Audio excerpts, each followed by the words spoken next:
أمتي الرومون سريسا جرامله نوميتي كبتم جالتني جبتني أبي موتمان أوروموتي بنت በአንድ ላይ ተሰባስበው ስላሉ እነዛ ችግር ይደርስባቸው ብለን ፈተን ነበር። ይሄ ችግር ደረሰባቸው። አጋጣሚ ሆኖ በቃ ሰላም ነው እነሱ ያሉበት ቦታ ላይ ካዮሺ 4 ኪሎ ገለጀቱ በየዲጉ ከናፍ ኩኒ አሪ ጉዳ ቀበለ አምኒ ተርካፊ ረጥፍርቱ ወራኑ አጄሱን ቦጂውን ከናፉ ማንኩን ገረፉን ዱራት አፉራ ባፋቹንሳ ዋቶኮ ተኤ ሆማ ኬኛ ወጅን አኩማ መጨልቀቤት ኢትሁፌ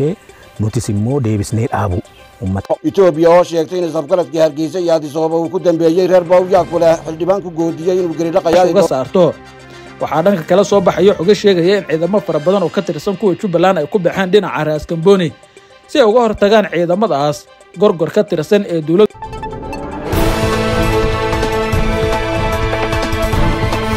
ummanni gaafii gaafachaa ture sirnaan haleellawwan gurguddoon raayyaa ittisaaf qaamolee nageenyaadhaan tarkaanfiiwwan tibbanaa fudhatamaa jiran irratti ibsoota miidiyaa qondaaltota waraanaa irraa kaasee hamma sooshaal miidiyaatti maaltu jira tarkaanfiin boonsisaa jedhame raayyaa ittisaaf humni addaa poolisii oromiyaa anaalee darraa viddoowwan garaa garaa irratti fudhatee fi loltoota humnoota finxaaleeyyii keessattuu har'a boojeessinii dhiyeessuuf caayanis teekinooloojiin maddeen balballoomii miidiyaalee biyyoolessaaf akkasumas maddeen qabatamaa adeeffanneetii jira. Wiixata galgala sadaasaa 25 akka mooltan nageenyi rabbii guddaan isin birattaa jiraatu kan oolchee sa'aatii kanaan isin ga'e ulfinni kabajni isaaf haa ta'u isiniin jechuu barbaannaati. Jubba laand kismaayyoo fi akkasumas walitti gaarreeffannaan Maqdishoo gara loltootaaf uggura kaabineeleetti kan ga'e sadarkaa gurguddaa loltoota bobbaasuutiif ittisa biyya Itoophiyaa kismaayyootti argamuun wal qabsiisee yaaddoowwan gurguddaan gara siidhaa dambalee jiran maal fakkaatan kan jedhanii fi ibsa pirezidaant Abdurrahmaan Muhammad Abdullaahi hariiroo Itoophiyaa wajjin qabanii fi ulaa galaanaa irratti ibsa kennu akka jiranii fi garaagarummaan dhibee tokko akka hin jirre Itoophiyaan michuu teenya ta'uu ibsuu barbaanna jechuun madoobe Hasan Shariifii akkasumas Somaaliyaa kibbaa dhiyaatti haleellawwan gurguddaan raawwatamanii fi sochii Al-Shabaab irratti qophii xiinxalaa keenya kan qabnuu fi baha gidduu galeessa waraana Gaazaa Libaanos haleellaa guddaa Iraanii fi Hawtii Yamanoota akkasumas dambalii waraanaa sadaffaa idil addunyaa Kursk irratti Hawtiin argamuu fi haleellaan nikileerii har'a kaayyeeffatameetiin magaalonni Yuukireen labobbaan jalatti argamanii fi faca'insa gamtaa Awurooppaaf murtii ICJ Rasiif Xayyib Erdogaarraa hanga Al-Aqsaam birgeediin gurguddaan mujaahidota Israa'el immaan boochise isin biraan geenya. Caayaan teekinooloojii gara maadhee ijoo hangafa jalqabnetti isin deebisna.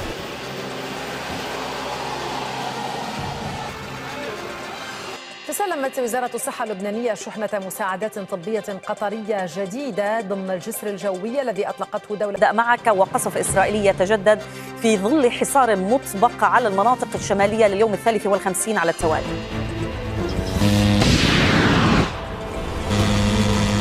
بين الحياة أو الدمار. وأضاف في مستهل جلسة الحكومة الأسبوعية أن من يتجرأ بالمس Başbakanı Netanyahu ve eski Savunma Bakanı Galant hakkında çıkardığı tutuklama kararını adeemsa jijjiirama biyyattii kana keessatti ceemsi Oromoodha yoomiyyuu abjuudha jechuun lafa kaaniitiin hidhannoo gurguddaa ololaatiin kan maddeeffatan sirni finxaaleeyyota alaabaa keessa warwaata halkanii guyyaa isaan dhadhawwisaniif deebii ga'aan kan kennameefi obsa mootummaan federaalaa raayyaan ittisa biyyaaf humni naannolee taasisan akka waan sodaatti kan ilaalanii fi dubbitti tuqaniitiin waa nama keessa baasuu adeemsa waa hedduudhaan biyyattii qormaatuuf guddina biyyattiidha gufachiisu keessatti shoora gurguddaa kan taphate humni finxaaleeyyii faannoodha raayyaa ittisa biyyaatii fi humnoota addaa naannoo Oromiyaatiin haleellaa gurguddaan godina Shawaa Kaabaa aanaa dharraatti guyyoota lameen irratti fudhatame likkii isaan galchuu maddeen hawaasa odeeffatanii fi akkasumas naannicharraa bahan ibsuu irratti argaman. Kanaan wal qabsiisetti dhadhawwisa gurguddaa alaaf keessaan sooshaal miidiyaa irratti bubbisaa jiranii fi akka waan Oromoonni hiriira mootummaa isaa irratti bahee fakkeessuun ciree himachuuf ture kaayyoon isaanii garuu hin milkoofneef Oromoon sirnaan heeraan akkamitti gaaffii gaafachuu akka qabu bifa ammayyaawaa ta'eef saayinsii beekumsaatiin deeggarameen gaaffii gaafate sirnaan mana isaatti deebuuf gaaffii isaatiif deebii kennuun abbootii amantaarraa kaase hanga muummee hunde muummee ministeeraa fi pirezidaantii naannoo Oromiyaa humnoota nageenya Oromiyaa hunda kan galateeffachiise ta'uu miidiyaaleen gabaasuu irratti argaman. Humni finxaaleeyyii faannoo hanga Shawaa Roobitii fi godina addaa Oromoo Walloo irratti tarkaanfiiwwan gurguddaa fudhachuuf biyya kana jimbiilfachuuf abjuuf rarragni isaanii bishaan jala dhidhime. Gootichi raayyaa ittisa biyya raayyaan ittisa kan ummataa kan biyya kan nageenya biyyattii fi waardiyyaa biyya ta'uu gochaan agarsiisu. Humni poolisii addaa Oromiyaa yeroo adda addaatti obsaan irra tarkaanfachaa kan ture qaamoleen nageenyaa akkuma itti gaafatamaan biiroo kominikeeshinii Oromiyaa jedhani mataa gubbaan dhidhimeetii humna finxaaleeyyii waccisiisuu eegaleen. Mootummaan federaalaa adeemsa biyyattii hokkoruu fi qaamolee sooshaal miidiyaaf buddeena qonqootiif jecha sabaaf sablammoota walitti buusuu fi biyyattii sadarkaa guddina ce'umsaa ariifachiisaa gubbaa jirtu irratti dhadhawwisan heeraaf seera biyyattii adeemsota keessa bahuu qabamuun tokkoon isaanii qabamaniitiin seeraaf dhiyaachuu akka jiran jala mureetitti himeeti jira. Muummeen ministeera Itoophiyaa kabajamoo Dr. Abiy Ahmad adeemsa biyyattii kana keessatti raagni abjuudhaan waaraagu gonkumaan milkaa'u biyyattii kan fufsiisu namni kan barbaadamu kan hojjetu qofa komii jiru ammoo ilaameedhaan alatti wacaa wanti ta'u akka hin jirre jala muraniitiin mana maree paarlaamaa biyyoolessaa irratti tibba darbeetti himaniitti turan. Humni finxaaleeyyii olola miidiyaa dhibbaa oliin banatanii yoo dhiqaate kanneen akka Itiyoo Fooram Fata Daily Tio Sosilsa jedhamu banachuudhaan alaaf keessan hokkora guddina biyyattii sadarkaa idil addunyaatti nageenyi waaraan jaarraa kamuu keessatti jaarraa kanatti itti waare jedhamuu fi rakkoolee jiran kamiyyuu karaa nagaa waltajjii nagaa qofaan jedhamu irratti uummata keenya qaalii uummata bahaadhiyaa Oromiyaa irratti daangaalee Beenishaangul sabaaf sablammoota hokkoruun caasawwan keessaa fi alaan isaan tolfatan bibittinneessuun eegalamee jira. አትመርጡም ወይ በግልጽ አታውጁም ወይ ለተባለው በተደጋጋሚ ማወጃችን እናንተም ህዝቡም ያውቃል። አብይ የኦሮሞን ጥቅም ለማስጠበቅ የቆመ ግን አፈቀብ የሆነው አብይ የኦሮሞን ጥቅም ለማስጠበቅ የቆመ ግን አፈቀብ የሆነው ተቀውበት ኃላፊነት ከጎደለ ይበላሻል። ካልፈጠራችሁ ካልሰራችሁ ሰላም ካላረጋገጣችሁ አሁን በጎበዜ ሲሳይ መታሰር እና መያዝ ዝም ብለ ሰብሰብ ብለ ማቃጠል ማጥፋት ምናምን ኦሮሚያ ውስጥ አለ፣ አማራ ውስጥ አለ፣ ትግራይ ውስጥ አለ፣ ደቡብ ኤቭሪዌር አለ። ሰላምና ጸጥታ ችግር ለመፍታት እየሄደ ያለው አካሄድ ወታደራዊ ነው። ካዮሺ 4 ኪሎ ገለየቱ በየዲጉ ከናፍ ኩኒ አሪ ጉዳ ቀበለ ይሮን ጎርሴ ነመቀጀልቹ ደደቡ አርጉ ጫላ አከሰባት ተቆሳት ወኒ ነመቃነሱ አንጅሩ ነትን ፈካትኩ ኦሮሞን ከሌስ ሴና አቦቲ ከና ረዮ ደገን ነማ ሚቲ ለፈሳራ ጉማ ፍጣር አደ ለፈሳራ ዲን ነማሉ ለአር ዲን ኦሮሞ ፋጂ ፖለቲካ ብሔረሰብን የሚያፋጅ ይሄ ፖለቲካ ነው ብሎ ይሄ አውሬነት ነው እንጂ ፖለቲካ ነው። በጀማ ራያ ይትሰብያ ከንሰባሰብ ለሚ ብየ ኢትዮጵያ ገለቶኒ ሲንጀን ለመቃ ኡመተ ኦሮሞ ከበጀማዳን እንደሚሰጥ ዛቻ የተሞላበት መግለጫ ሰባ አማንታን ወልቆዱን ሂንጅሩ ኑቲ ilmaan haadha tokkooti. Ijoollee Oromootiif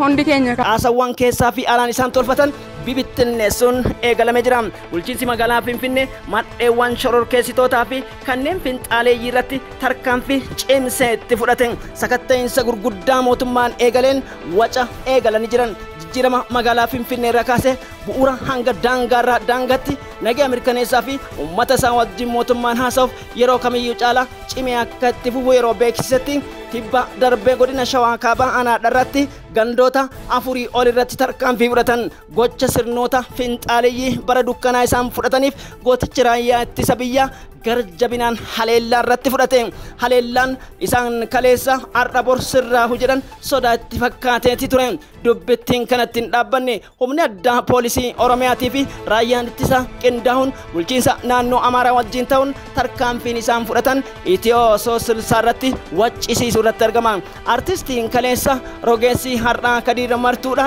warri peestaala takka oomishuu hin dandeenye hogganoota keenya akka kirkirsine aangorraa buusnuun abjuu isaaniiti. Abadan abbaa jaalate abbaa jibbe kun hin ta'u. Hogganni keenya bakka dogongoretti dogongora sirreessa rakkoo waaloo furachaa waliin fura adeemsota jiran waliin sirreessuun alatti Oromoon biyya ceesisuu hin danda'u jechuun nutti koflisiisuuf kaayyoon isaan maadheeffatan hin milkaa'u. Hundi keenya harka wal qabanne gara guddinaa gara imalaatii fi hojii gochaan hojjannu irratti fufuudha qabna. Waca sooshaal miidiyaatiin biyyi kuftu akka hin jirre itti hime goticha raayyaa ittisa biyyaas galateeffatan.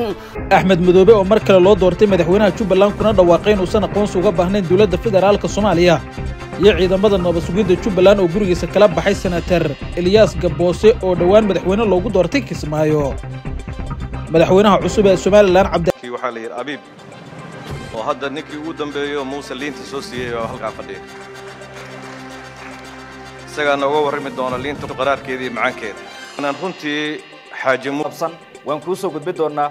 siyaasiga Faarax Macalin oo weerar culus ku qaaday ra'iisul wasaaraha Soomaaliya Xamse Cabdi Barre madaxweynaha jamhuuriyadda isagoo fariin u diray hogaamiyaha Jubbaland Axmed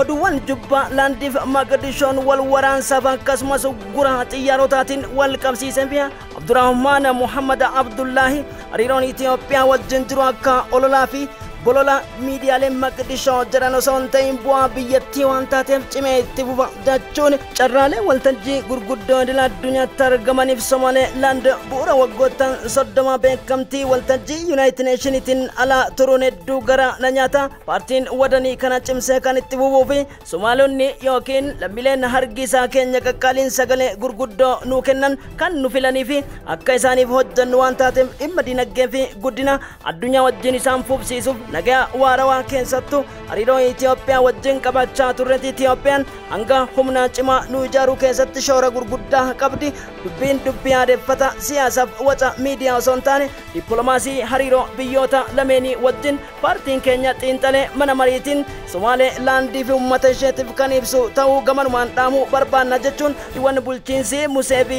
Abdii paartiin kulmiyyeedha eegale kamiyyuu itti fufsiisuu akka jiranii fi ulaan galaana Itoophiyaa kenname dantaa Somaliland dargisaan gaeeksetti wanti haqamuuf tokkolleen akka hin jirre yeroo gabaasanitti ture. Dubbittiin laaftaa gaareen Somaaliyaa kibba dhiyaarra dhagahame bulchiinsi caaseeffamaa mana marii paarlaamaa Mogadishoo keessa jiran hundinuu mormiiwwan tibba darbeef miseensota hidhaman mootummaan Somaalee kan Hassan Sheikh Mahamud Sharifii dhabuu isaatiin kan ka'e miseensonni paarlaamaa 45 daddaffiin akka deebi'anis waamicha dhiyeessuun wal qabateetiin hokkorri walti xaafa gaammiin gurguddaan Jubbaland fi Mogadishooland amma immoo laaftaa gaareen kibba Somaaliyaa keessatti kan cimee itti fufe ta'uun yeroo gabaasaa jiranitti ajaja keenya akkamittiin fudhanne kan ammoo bulchiinsa federaalaa jalatti humnaan isin bulchina jechuun bulchiinsi muummee ministeera Somaaliyaa kan Hamza Abdi Barreedha loltoota humnoota akkasumas kanneen qondaaltota humna nageenya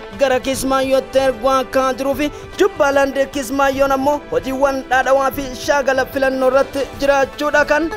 Jubbaland Ahmad Muhammad Islaani yookiin Ahmad Madooben shira xaxaa Mogadishoo keessatti yoomillee qoodan fudhannu erga jedhanii bubbulaniiti as dubbii wacarraa gara hojimaata lafaatti deebite Mogadishoon loltootaa fi humnaan caasaa bulchiinsa federaalaa jalatti caccabsinee isin bulchina yaanni jedhu abjuu keessan tahuu rarragadha jala beeka waan jedhan fakkaata. Odeessi Gaarad TV akkasumas Star TV miidiyaaleen hedduun kan odeessaa jiranii fi hanga First Post damee Afrikaatti Jubbaland Kismaayyoon adeemsa bulchiinsa mataa isii riiferendamii murteeffachuuf qophii xumuruu kan jedhani bulchiinsa Hassan Madoobe Shariif kan Mogadishootti dhibee kaansarii mataa ta'uudha miidiyaaleen balballoomsaa jiranii.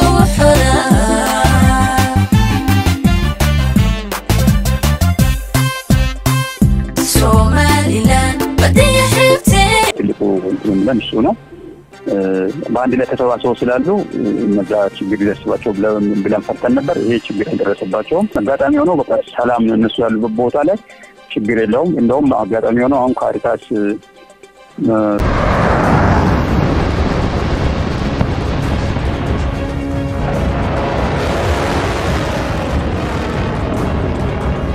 الإسعاف القوات الإسرائيلية وقوات الأمن الإسرائيلية من هذا المدخل من أجل بحث الشقق الموجودة في المبنى. Humanitarian agencies report that many people are being displaced and essential services like water and electricity are under threat. The situation could worsen, leading to even more displacement and suffering in the coming months. A recent من بتاح تكفى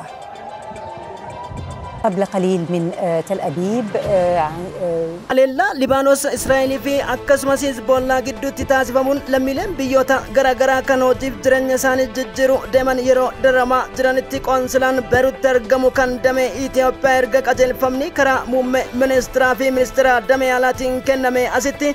البيكا أكسمس كنن بيكا في والكوتا بها لبنان سترجمن لميلن إثيوبيا ودفنو وايتوا كنين أرجعتنا مس بالبلان argachuudhaan hanga ammatti haleellaa kanan yoo diqqaate kan mirkanaa'ee lammiileen Itoophiyaa sadii ajjeefamu kanneen 14 madaa'uudha kan qoonsilaan Itoophiyaa beeyse haleellaa kaleessaa Israa'el garjabinaan fudhatte keessatti lammiileen Itoophiyaa afur ajjeefamuun olle kan jedhu shakkii akka qabuu fi kanas qulqulleeffachaa akka jiru odeeffannoowwan toora bilbilaa kaa'uu imbaasiin Beeruuti beeksisee jira odeeffannoowwan rakkoo isaan mudate akkasumas yoo kan karaa imala fagoo deeman taate bilbila isaanii chaarjii yookiin humna annisaa guuttachuudhaan saffisaanii qoonsilaa wajjin yaada jiranii fi rakkoowwan isaan mudate lookeeshinaa argaman kamiyyuu akka beeksanii fi Itoophiyaan yeroo kamiyyuu caala lammiilee ishiitiif haala qabatamaa amma keessa jiruun golgatamuu akka barbaaddu jechuun itti gaafatamaan damee imbaasii Beeruut yookiin qoonsilaa Beeruut obbo Tamasgeen Umar akka jiranitti waldaaleen yookiin jarmiyaaleen hawaasaa hedduun amma hanqina qabu jechuu irraa kan ka'e bilbiloota kanneen 69 61 91 46 30 74 inni sadaffaan 81 95 21 82 kallattiidhaan waajjira qoonsilaa Beeruutitti akka bilbilachuun haalota mijaa'uu qaban hunda isaanii mijeessuu fi paaspoortiiwwan isaanii yeroodhaan harkatti akka qabatanii fi rakkoowwan gurguddoo jiruuf adeemsa jiru karaa imeelii fi bilbila kallattii kanaan akka isaan hordofanii fi lammiileen keenya hedduun haleellaa kanarraa hanga ammatti hedduuwwan isaanii deemanis daawwachaa jiraachuu kan itti galateeffataman obbo Tamasgeen Umar haala qabatamaa haleellawwan gurguddaa halkanii guyyaa ta'uun of eeggannoo cimaa akka taasisan jedhamee jira tibba kana haleellawwan Israa'el fudhatteen wal qabsiisee hojjettuuf tajaajiltuun mana arabaa tokko yeroo daa'ima kunuunsitu haleellaa dhukaa mana irratti qiyaafatame jala fuute gadiin baatu afgaaffii miidiyaalee ta'ee jira garummaa hojjettoota Itoophiyaaf lammiilee Itoophiyaa akkasumas rifaatu isaan namooma qaban biyyoota arabaa hedduutti odeeffamaa jiraachuus maddeen miidiyaalee gabaasan kan jedhan odeessa keenya dhimma lammii keenya ilaallatanii gara waraana Gaazaatti ceena.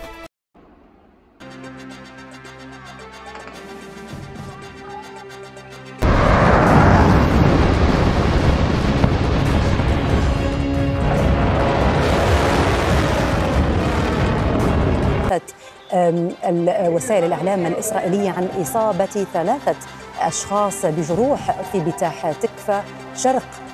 تل أبيب. إذن هذه الصور قبل قليل من بتاح تكفى.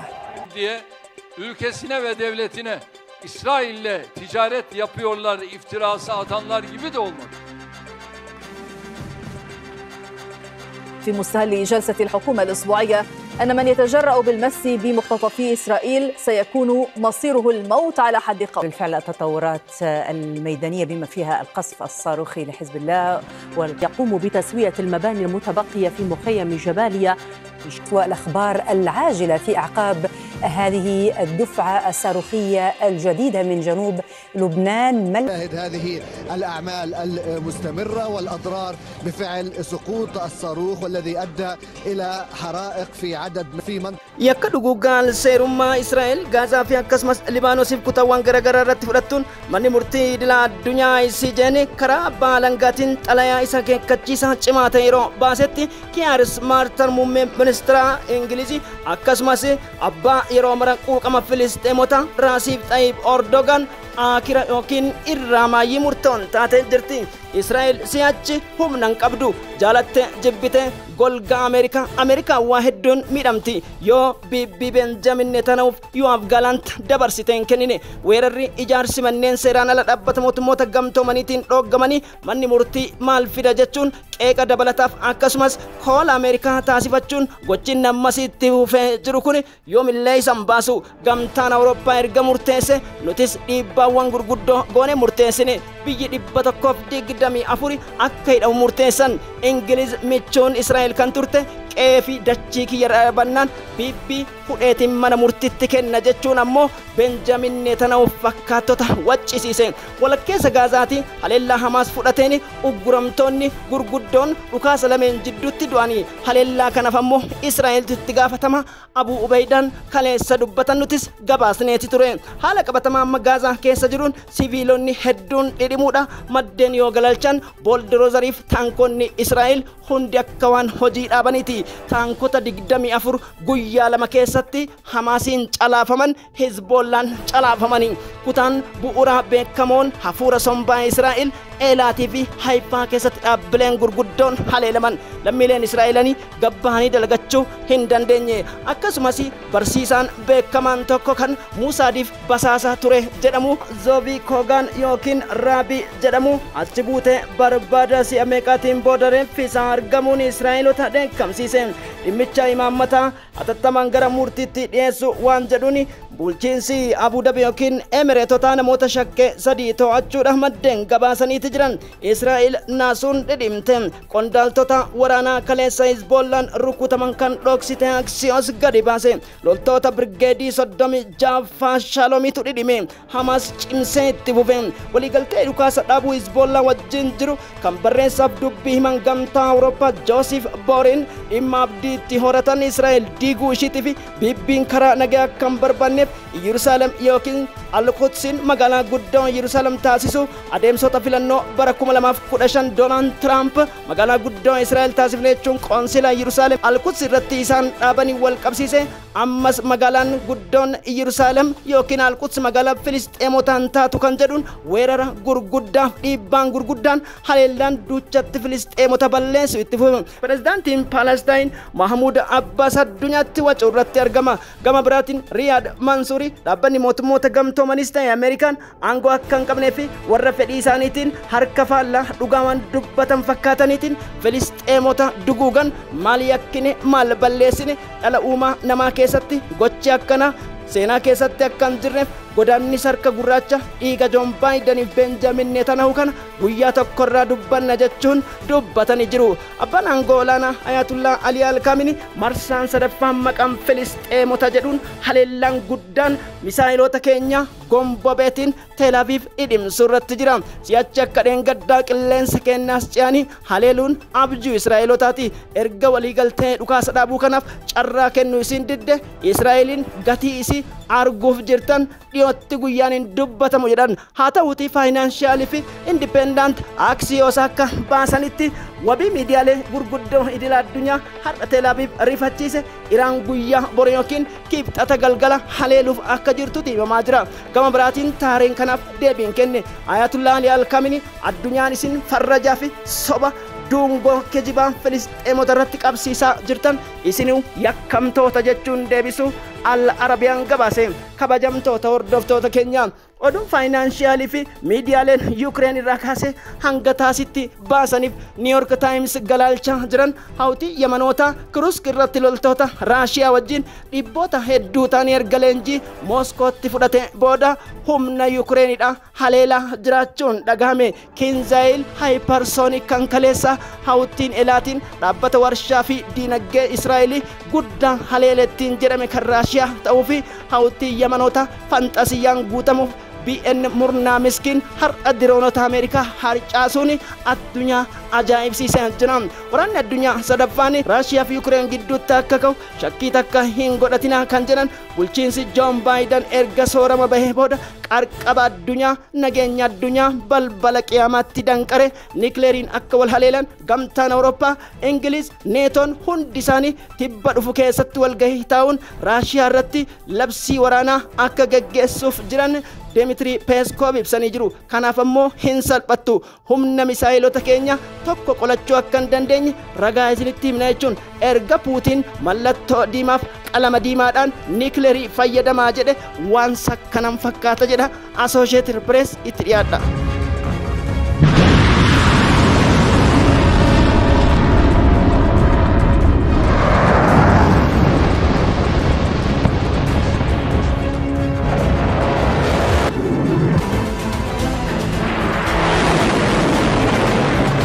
Of Justice, on the International Court of Justice, and the decision of the court has to be respected. What is more troubling is what the Yemeni Houthis are getting from Russia in return to this man, and we know that they were promised weapons. We don't know. An international criminal court arrest warrants on Israeli leaders have received mixed reactions from the West. Prime Minister Justin Trudeau has signaled Canada will abide by them, and as Carling Donahue explained, كل من يتجرأ على المس بمختطفينا مصيره الموت. وإلى جانب هذا قلت وأقول مجددا كل من يسلم waraanni addunyaa sadaffaa ka'uudhaa fi farroon qabatamatti mul'achuun haleellawwan gurguddoo keessattuu kiruuskaa akkasumas odeessaa irratti Raashiyaan fudhatte addunyaa yaaddeessa United States of America fi Ingiliz cidha gurguddaa dhadhawwisaa jirtanii kan badii keessaniif itti gala qiyaamaa keessanii ta'uu dandeettan jechuun Vladimir Putin namichi diimaan barbarni dubbatee jira. Vladimir Putin doobsine wanta isin giddu galtummaan dhidhimtaniif lubbuu loltoota keessanitti qisaaftan galleedha. Haa ta'uutii Koreen deebisanii dhaabuu Yuukireenota lammiilee loltoota miliyoona tokkoon akkana barbaachisu jechuun dhaammachaa yeroo jirutti Raashiyaan Kursk daangaa Yuukireenii fi neetoon to'ate 140 ol deeffachuu Yuukireen amantee jirti. Zeleniskiin bakka dhokataniiti amma dubbiin jabduudha meeshaa gurguddaan itti kennaa jechaa jiru. Galaanaa irratti ammoo balalliiwwan gurguddoon diroonota basaasa mooraa Ameerikaa irratti taasisan kan yaaddeesse ta'uu United States of America dubbate. Jaarsi addunyaa balbala qiyaamatti danqaree biraa deeme Joon Baayiden hafuura sakate jedhanii ayina tattamaa torban fuula keenya duratti dhimma Yuukireen irratti murteessu gamtaa Awurooppaatiin taa'amu akka deemus himameetii jira. Dubbiin kanaan kan hin dhaabbatinii fi dhimma baa gidduu galeessattis waltajjiileen gurguddaan taa'amuuf akka jiran ibsanis Raashiyaan si'achi tarkaanfiin isiin Kurskii fi akkasumas Kharkiv irratti fudhattu Ameerikaa fi neetoodhaaf abjuu taati jedhamee jira. Addunyaan keenya garam deemti? Manni murtii idilaa addunyaa waamicha waliigala neetoo gamtaa Awurooppaa fi akkasumas United Nations fi Ameerikaa mataa isiitiif warroota yakka gurguddaan idilaa addunyaa gubbatti himataman saffisaan akka dhiyeessan itti gaafatamummaa qabu. Kana ta'uu baannaan waatu bada waan jedhan fakkaatan abbaan alangaa Kariim Khan horaa bulaa.